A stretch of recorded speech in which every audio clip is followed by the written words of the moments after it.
नमस्कार दोस्तों, आप सभी का स्वागत है मेरे YouTube चैनल पर। जैसा कि आप सभी को पता है कि हम रोज़ DSSB का प्रीवियस ईयर क्वेश्चन पेपर करते हैं और फिर से आज हम एक पेपर कर रहे हैं जो कि DSSB का प्रीवियस ईयर एग्ज़ाम में पूछा गया है। तो चलिए स्टार्ट करते हैं। My life in full, work, family and our future पुस्तक के लेखक कौन हैं? तो my life in full, work, family and our future जो है, ठीक है, आवर लिखा हुआ है, आवर फ्यूचर होगा यहाँ पे कि जो लिखा हुआ कि पुस्तक के लेखक कौन है? इंदिरा नूई है, ठीक है। तो अब हमें इससे समझ में आ रहा है कि हमें बहुत सारी पुस्तकों के नाम भी जान लेने चाहिए। तो अभी अभी जो एक पुस्तक है काफ़ी फेमस है, यादें यादें और यादें, यादें और यादें, ये किसकी पुस्तक है? कोई बताएगा? ये किनकी पुस्तक है? तो यादें और यादें, ये है पुष्पा भारती जी की पुस्तक है जो काफ़ी फेमस है, उपन्यास है ये, पुष्पा भारती है। इनको अभी वर्तमान में क्या दिया गया? व्यास सम्मान से ही सम्मानित किया गया है। कौन से हैं? 33वां नंबर इन्हें क्या दिया गया? 33वें नंबर का व्यास सम्मान दिया गया है, व्यास सम्मान से इन्हें दिया गया है। और भी क्वेश्चन है, दिल्ली पुनर्जन्म है, ये किसकी पुस्तक है? दिल्ली पुनर्जन्म ये किसकी पुस्तक है? तो ये है रोतेम गेवा की पुस्तक है, ठीक है। और भी कुछ जैसे आपको पुस्तक की बातें याद कर लेते हैं, जैसे कौन कौन सी पुस्तक हैं देख लेते हैं हम। जैसे और बहुत सारी पुस्तक है, जैसे हम देख लेते हैं the road map Indian presidency, किसकी पुस्तक है? श्रीनिवास की पुस्तक है। कामायनी आपसे पूछ ले कामायनी किसकी है? तो कामायनी आपको पता ही होगा, ये किसकी पुस्तक है? जयशंकर प्रसाद की है। जयशंकर प्रसाद की और सारी पुस्तक है, केवल कामायनी नहीं है। देखो जयशंकर प्रसाद की और कौन कौन सी पुस्तक है जो काफ़ी फेमस है? आंसू भी जो पुस्तक है वो किनकी है? जयशंकर प्रसाद की है। अजातशत्रु पूछ ले, वो भी जयशंकर प्रसाद की हैं। आपसे पूछ ले गुलामगिरी की पुस्तक किसकी है? गुलामगिरी है ज्योतिराव फूले की, ठीक है। उसके बाद पूछ ले एग्जाम वॉरियर किसकी है? नरेंद्र मोदी की पुस्तक है। सत्यार्थ प्रकाश पूछ ले, तो सत्यार्थ प्रकाश स्वामी दयानंद की पुस्तक है। प्लेइंग इट माई वे पुस्तक पूछ ले, तो सचिन तेंदुलकर की पुस्तक है। द लाइफ डिवाइन पूछ ले, किसकी है? श्री अरविंदो की पुस्तक है। वन इंडियन गर्ल किसकी पुस्तक है? चेतन भगत की पुस्तक है। An era of darkness Shashi Tharoor की पुस्तक है। उसी में हम देखें कर्म योद्धा किसकी पुस्तक है? कर्म योद्धा, ठीक है, योद्धा, ये किसकी पुस्तक है? कर्म योद्धा अमित शाह की पुस्तक है। अगर पूछ ले अनहैप्पी इंडिया तो किसकी है? लाला लाजपत राय की पुस्तक है। पद्मावत के लेखक कौन है? मलिक मोहम्मद जायसी। आई एम मसीहा किसकी पुस्तक है? सोनू सूद की है। Test of my life Yuvraj Singh की पुस्तक है। अनफिनिश्ड प्रियंका चोपड़ा की पुस्तक है। इग्नाइटेड माइंड, ये काफ़ी फेमस है, इग्नाइटेड माइंड और विंग्स ऑफ फायर दोनों, ये किसकी पुस्तक है? APJ अब्दुल कलाम की पुस्तक है। Poverty and un British rule in India, ये किसकी पुस्तक है? दादा भाई नौरोजी की पुस्तक है। गुलबदन बेगम नहीं, हुमायूं नामा किसकी पुस्तक है? गुलबदन बेगम की पुस्तक है। हुमायूं नामा गुलबदन बेगम ने लिखा था। गीत गोविंद के जयदेव लेखक हैं। शाहनामा के लेखक है फिरदौसी। वॉर एंड पीस किसकी पुस्तक है? वॉर एंड पीस, ये लियो टॉलस्टॉय की पुस्तक है। लियो टॉलस्टॉय की पुस्तक है, ठीक है, लियो टॉलस्टॉय। तो ये हो गया वॉर एंड पीस। तो इतनी सारी पुस्तकें हैं, आपको बहुत सारी पुस्तकें जो याद रखनी है। आगे चलते हैं, हम नेक्स्ट देखते हैं हम सबसे बड़ा नदी द्वीप किस नदी पर स्थित है? सबसे बड़ा जो नदी द्वीप है वो कौन सा है? हमारा माजुली है। माजुली सबसे बड़ा नदी द्वीप है, समूह है, ठीक है। कौन सी नदी पे है? ब्रह्मपुत्र नदी पे ये माजुली ब्रह्मपुत्र नदी पे है। कहाँ पर है? असम में है ये द्वीप समूह, ठीक है। सबसे समझ में आया, सबसे बड़ा नदीय द्वीप समूह कौन सा है? माजुली है। किस नदी पे है? ब्रह्मपुत्र नदी पे है। कहाँ पर है? असम में। सबसे छोटा पूछ ले, सबसे छोटा है उमानंद।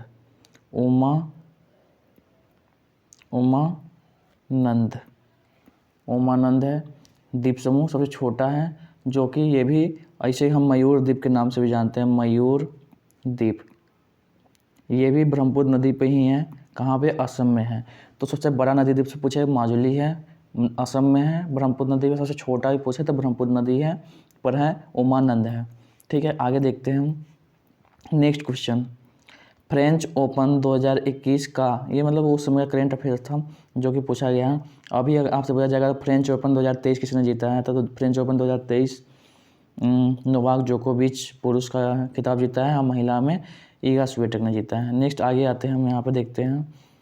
इसमें क्वेश्चन है आपका कि पूर्ण प्रतिस्पर्धा बाजार की विशेषताओं के संदर्भ में निम्नलिखित में से कौन सा कथन सही है? बाजार में बड़ी मात्रा में क्रेता और विक्रेता होता है। पूर्ण प्रतियोगिता मतलब क्या होता है आपका? परफेक्ट कंपटीशन मार्केट कौन सा होगा? Perfect competition market.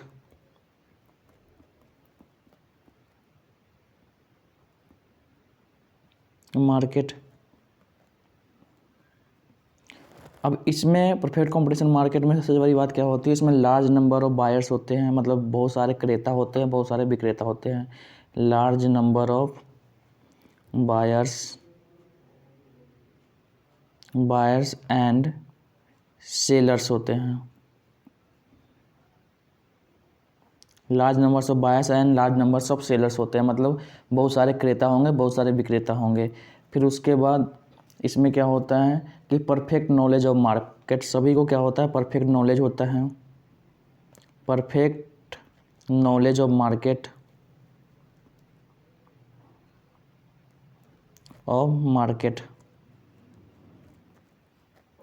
Perfect knowledge of market सभी को होता है। दूसरी बात और क्या होता है इसमें? होमोजीनियस प्रोडक्ट होते हैं। होमोजीनियस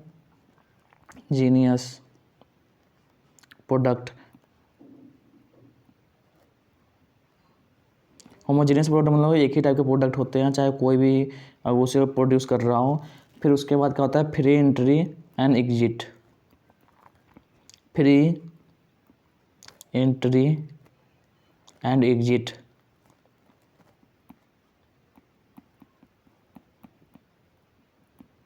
मतलब जैसे हमें परफेक्ट कंपटीशन जो मार्केट, पूर्ण प्रतियोगिता मार्केट है, इसमें क्या होता है? लार्ज नंबर मतलब बहुत सारे क्रेता होते हैं और बहुत सारे विक्रेता होते हैं। Large number buyers, large number sellers, सभी को परफेक्ट नॉलेज होता है मार्केट का। होमोजेनियस प्रोडक्ट मतलब एक ही टाइप के प्रोडक्ट बहुत सारे सभी जगह मिलते हैं। फिर उसके बाद है फ्री एंट्री एंड एग्जिट, मतलब कोई भी उस मार्केट में आ सकता है, अपनी दुकान खोल सकता है और कोई भी उस मार्केट से जा सकता है, मतलब कोई पॉलिसीज की नहीं होती मार्केट में प्रवेश करने के लिए। तो ये सब है। तो हमें इसमें देखना है कि अब देखिए हमें यहाँ देखना है बाजार में बड़ी संख्या में क्रेता और विक्रेता होते हैं, तो बात सही है, होते हैं। Large number of buyers and sellers. फर्मों के बाजार में स्वतंत्र प्रवेश और बहिर्गमन होता है, बात सही है। फ्री एग्जिट और फ्री एंट्री होती है, कोई दिक्कत नहीं है। तो दोनों हमारा क्या है? राइट आंसर है। आगे आते हैं, औरंगजेब की मृत्यु किस वर्ष हुई थी? औरंगजेब की मृत्यु 1707 में हुई थी, ये हमारा राइट आंसर है। नेक्स्ट आगे आते हैं, निम्नलिखित में से कौन सा कथन सही है? अब देखो हम पहले बात कर लेते हैं, बाद में से पढ़ते हैं। जैसे हम देखते हैं जो हिंदुस्तानी हमारा और एवं कर्नाटक जो शास्त्रीय संगीत है, वो दोनों एक ही टाइप के हैं। दोनों का उद्भव जो होता है संस्कृत शैली से ही होता है। संस्कृत, ठीक है। दोनों में क्या होता है? राग होते हैं, तो इसलिए दोनों एक ही टाइप की पत्तियां हैं। अब देखते हैं, हम क्वेश्चन देख लेते हैं। हिंदुस्तानी एवं जो नाटकीय शास्त्रीय संगीत है, दो ही हमारे शास्त्रीय संगीत है, हिंदुस्तानी और कर्नाटक शास्त्रीय संगीत।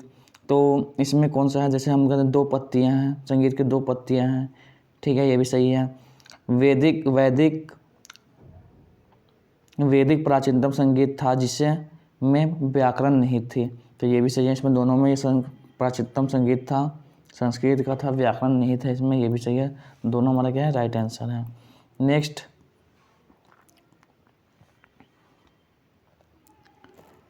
वह दर जिस पर बैंक विनिमय बिलों या अन्य वाणिज्यिक पत्रों को खरीदने या बदलने के लिए तैयार रहती है उसे क्या कहा जाता है?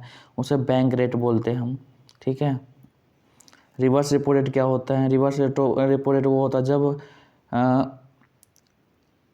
आरबीआई कॉमर्शियल बैंक से उधार लेती है तो उस पर जो ब्याज देती है उसे हम रिवर्स रेपो रेट बोलते हैं। रेपो रेट क्या बोलते हैं कि जब कॉमर्शियल बैंक किसी से लोन, आरबीआई से लोन लेते हैं तो उसे हम रेपो रेट बोलते हैं। ठीक है। आते हैं नो कर्म नृत्य त्यौहार भारत के किस राज्य में मनाया जाता है? नो कर्म नृत्य, नो कर्म जो नृत्य है ये कहाँ पे मनाया जाता है? मेघालय में है। तो अब हमें बहुत सारे नृत्यों के बारे में याद रखना है, ये कौन से नृत्य कहाँ के हैं। तो हम देख लेते हैं। सबसे पहले जैसे मैंने बताया था कि कुचिपुड़ी कहाँ का नृत्य है? कुचिपुड़ी हमारा है आंध्र प्रदेश का नृत्य है। ठीक है, कुचिपुड़ी आंध्र प्रदेश का नृत्य है। पहले हम देख लेते हैं कि शास्त्रीय संगीत शास्त्रीय हमारे नृत्य कितने हैं। शास्त्रीय जो नृत्य हैं वो 8 है। कितने हैं? शास्त्रीय नृत्य पूछ ले कितने हैं? 8 हैं। कौन कौन से हैं? पहला हमारा एक आता है कथक। कथक कथक कहाँ पे है? तो कथक यूपी का है। दूसरा हमारा पूछ ले भरतनाट्यम। भरतनाट्यम यह कहाँ का है? तमिलनाडु का है। तमिलनाडु का नृत्य है। उसमें पूछ ले आपसे कथकली और मोहिनी अट्टम। कथकली प्लस मोहिनी अट्टम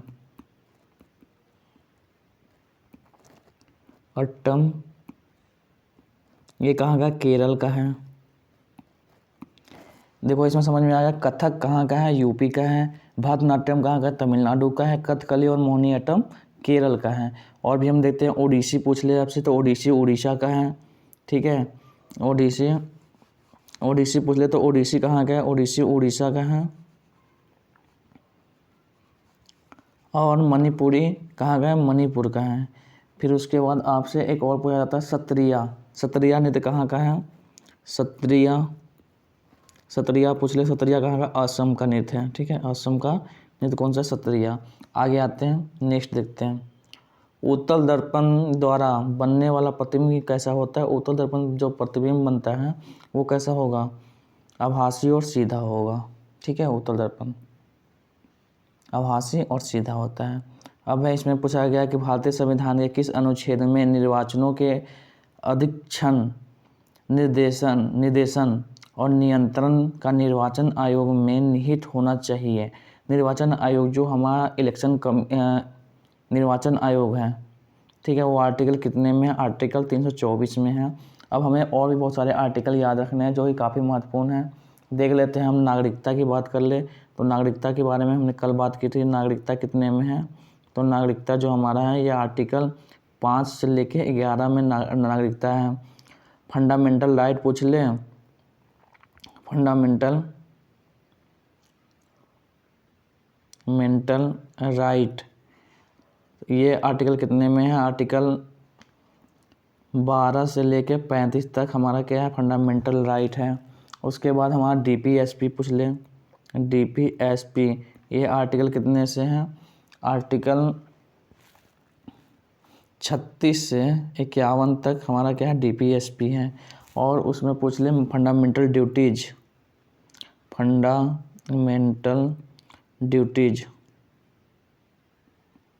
ये कितने हैं? आर्टिकल 51 का ए। तो हमें समझ में आएगा। देखो नागरिकता कितना है? आर्टिकल 5 से लेके 11 तक है। फंडामेंटल राइट पूछ लिया तो आर्टिकल 12 से 35 है। डीपीएसपी आर्टिकल 36 से 51 है। फंडामेंटल ड्यूटीज अगर पूछ ले मौलिक कर्तव्य तो 51 का ए है। और भी इसमें बहुत सारे आर्टिकल हैं, अगर हम देखना चाहें तो यहाँ मैं बता देता हूँ। आर्टिकल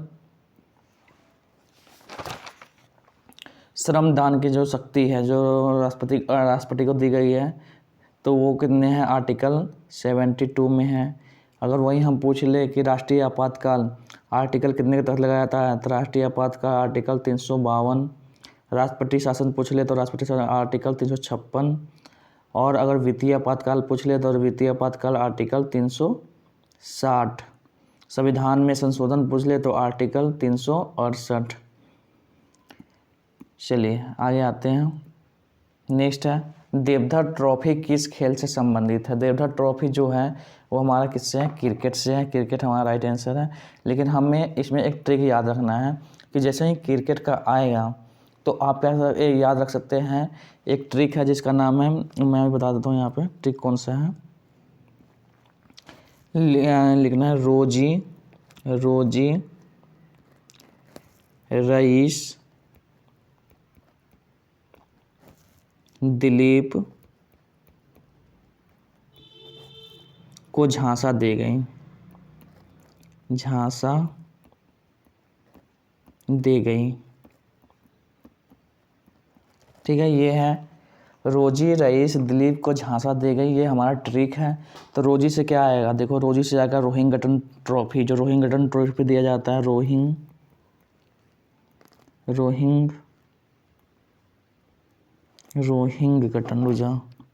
रोहिंग्टन ट्रॉफी जो है रोहिंग्टन, आधा इसमें क्या है, रोहिंग्टन ट्रॉफी दिया जाता है किसमें, याद रखना है, क्रिकेट में दिया जाता है। और जी से क्या हो गया, जीडी बिरला ट्रॉफी,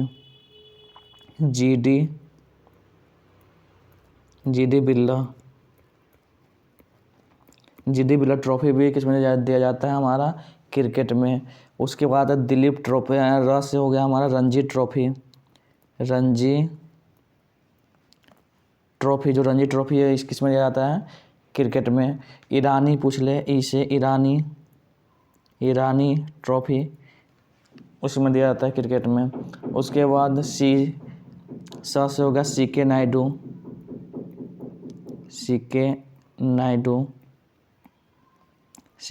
हो गया। फिर दिलीप से दिलीप ट्रॉफी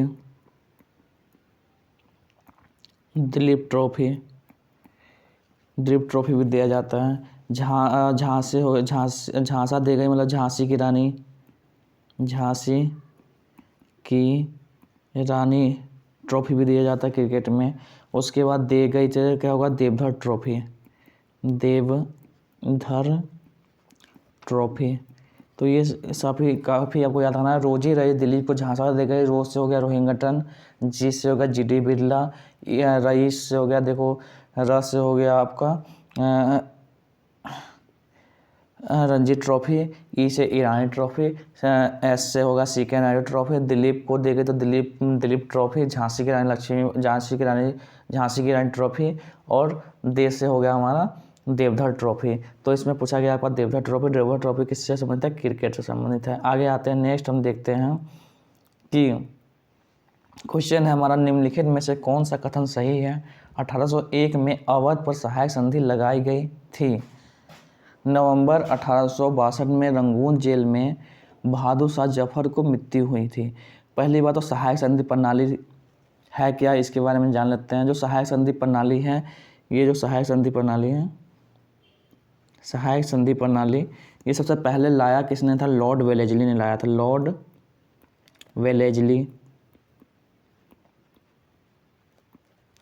वेलेस्ली ने लाया था। लेकिन सबसे पहले प्रयोग किसने किया था, सबसे सर्वप्रथम प्रयोग किसने किया था, डुप्ले ने किया था। डुप्ले अगर पूछ ले कि लाया किसने था सहायक संधि प्रणाली, वेलेस्ली ने लाया था। प्रयोग किसने किया था, डुप्ले ने किया था।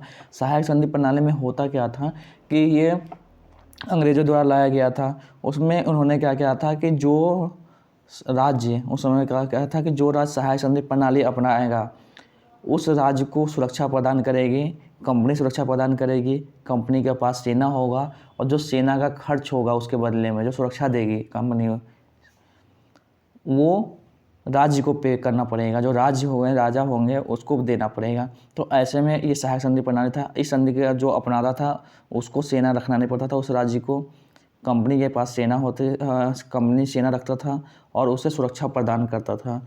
तो ये था सहायक संधि प्रणाली। सबसे पहले सहायक संधि प्रणाली अपनाया किसने था, कौन से राज्य ने अपनाया था, तो हैदराबाद ने अपनाया था। हैदराबाद और सबसे लास्ट में विलय कर लिया था किसको, अवध को भी मिला लिया था। सहायक संधि के द्वारा ही मिला लिया था 1801 में। ठीक है, तो ये हमारा सहायक संधि प्रणाली। और देखो 1801 में अवध पर सहायक संधि प्रणाली लगाई गई थी, तो सही है, बिल्कुल लगाई गई थी 1801 में। अब नवंबर 1862 में रंगून जेल में बहादुर शाह जफर की मृत्यु हो गई। बात सही है। जो बहादुर शाह जफर था उसे क्या करते हैं, उसे बंदी बनाकर उसे रंगून भेज दिया जाता है और रंगून वहाँ जेल में ही उनकी क्या होती है, मृत्यु हो जाती है। तो ये भी सही है। तो हमारा दोनों क्या है, राइट आंसर है। आगे चलते हैं हम, नेक्स्ट आगे यहाँ पे आते हैं। क्वेश्चन नंबर 13 है, निम्नलिखित में से किस नदी को दक्षिण गंगा कहा जाता है? तो दक्षिण गंगा किसे कहते हैं? गोदावरी को। अगर पूछ ले दक्षिण की गंगा किसे कहा जाता है तो कावेरी हो जाएगा, ठीक है, कावेरी। दक्षिण गंगा पूछा है तो गोदावरी, दक्षिण की गंगा पूछ ले तो क्या हो जाएगा, कावेरी। नेक्स्ट आगे आते हैं हम, जून 30, 2022 तक कौन भारत के महान न्यायवादी बने रहे? ये उस समय का क्वेश्चन है, ठीक है। तो उस समय करंट अफेयर संबंधित था। अभी वर्तमान में आपसे पूछ लेगा कि अभी वर्तमान में जो महान न्यायवादी कौन है? Attorney general of India. कौन सा होता है? Attorney general of India. Attorney general महान न्यायवादी वर्तमान में कौन है? तो वर्तमान में जो है हमारा आर वेंकट रमन। ये क्या है? हमारा भी अटॉर्नी जनरल ऑफ इंडिया है, भारत के मुख्य महान्यायवादी हैं। अब ठीक है, कायाकल्प पुरस्कार किस मंत्रालय द्वारा प्रदान किया जाता है? कायाकल्प पुरस्कार जो पुरस्कार है ये स्वास्थ्य एवं परिवार मंत्रालय द्वारा, कल्याण मंत्रालय द्वारा दिया जाता है। आते हैं नेक्स्ट, हम देखते हैं यहाँ पे भारतीय संविधान का कौन सा अनुच्छेद मूल अधिकारों को परिभाषा से संबंधित है? तो मूल अधिकार की जो परिभाषा दी गई है, आर्टिकल मैंने बताया था फंडामेंटल जो राइट है, मूल अधिकारों की बात की गई आर्टिकल 12 से 35 में की गई है। इसमें 12 में, आर्टिकल 12 में क्या है, मूल अधिकारों की जो भी परिभाषा है उसे दिया गया है। आर्टिकल 14 में पूछ ले तो आर्टिकल 14 में कानून के समक्ष समानता है, कि कानून के सामने सभी क्या है, सम्मान है, ठीक है, सम्मान है। कि कानून के समक्ष में चाहे वो कोई एमपी हो या कोई छोटा आदमी हो, सभी कानून की नज़र में सभी समान है। आर्टिकल 16 में क्या है, अफसर की समानता है, अफसर की समानता, मतलब कानून इसमें दिया गया है अफसर की समानता, मतलब आर्टिकल 16 में ये बताया कि सभी को जॉब लेने का अधिकार है, समान अधिकार है। फिर उसके बाद आते हैं हम आर्टिकल 17 की बात करें तो आर्टिकल 17 में क्या है, अस्पृश्यता का अंत। आर्टिकल 17 में है अस्पृश्यता का अंत, मतलब छुआछूत की जो भावना थी उसका इसमें अंत कर दिया गया, अस्पृश्यता का अंत। आर्टिकल 18 में क्या है, उपाधियों का अंत। क्या है, उपाधियों का अंत। ये क्या किया गया है, उपाधियों का अंत खत्म कर दिया गया। उपाधि मतलब जो उपाधियाँ पहले दी जाते थे वो खत्म कर दी गई है। तो ये है आर्टिकल 18। एक बार फिर से देख लेते हैं, आर्टिकल 12 में क्या है, संविधान की जो मूल अधिकार है उनकी परिभाषा है। आर्टिकल 14 में क्या है, कानून के समक्ष समानता है। आर्टिकल 16 में अफसर की समानता है। आर्टिकल 17 में अस्पृश्यता का अंत है। आर्टिकल 18 में उपाधियों का अंत है। आगे आते हैं, हम देखते हैं हम निम्नलिखित में से कौन सा कथन सही है? मक्का की खेती के लिए मध्यम तापमान और वर्षा भरपूर धूप की आवश्यकता होती है। हाँ, बिल्कुल होती है। अब है रोपण कृषि वाणिज्यिक कृषि का एक उदाहरण है। हाँ, बात ये भी सही है कि रोपण कृषि वाणिज्यिक कृषि आता है। रोपण कृषि जैसे चाय आ गया, चाय के हम क्या करते हैं, रोपते हैं, रोपण कृषि का उदाहरण है। फिर उसके बाद और क्या आता है, हमारा ईख आ गया। तो ये सब वाणिज्यिक कृषि में ही आता है। जो हम क्या करते हैं, इसे ईख उगाते हैं तो ये केवल खाने के लिए तो उगाते हैं, बेचने के लिए उगाते हैं, ठीक है। चाय भी किस लिए करते हैं, वाणिज्य के लिए उगाते हैं, चाय है, ठीक है, चाय। तो और आगे आते हैं, नेक्स्ट देखते हैं हम यहाँ पे, निम्नलिखित में से किसे पादप वर्ग का उभयचर कहा जाता है? पादप वर्ग का उभयचर किसे कहा जाता है? ब्रायोफाइटा को कहा जाता है पादप वर्ग का उभयचर। नेक्स्ट हम देखते हैं खानवा है, इसमें गलत लिखा है खानवा का युद्ध बाबर ने राणा सागर को किस वर्ष हराया था? तो इसमें 3 युद्ध है। पहला पानीपत का प्रथम युद्ध, पानीपत का प्रथम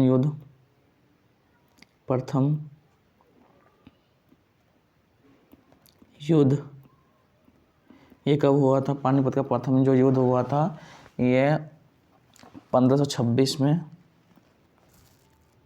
लड़ा गया था। किसके किसके बीच हुआ था? बाबर और इब्राहिम लोदी के बीच हुआ था। दूसरा हमारा होता खानवा का युद्ध। खानवा का युद्ध कब हुआ था? 1527 में। ये किसके बीच हुआ था? राणा सागा और बाबर के बीच हुआ था। फिर उसके बाद हम देखते हैं चंदेरी का युद्ध। चंदेरी का युद्ध ये कब होता है? 1528 में। ये किसके बीच होता है? मेदिनी राय और बाबर के बीच होता है। फिर उसके बाद होता है हमारा घाघरा का युद्ध।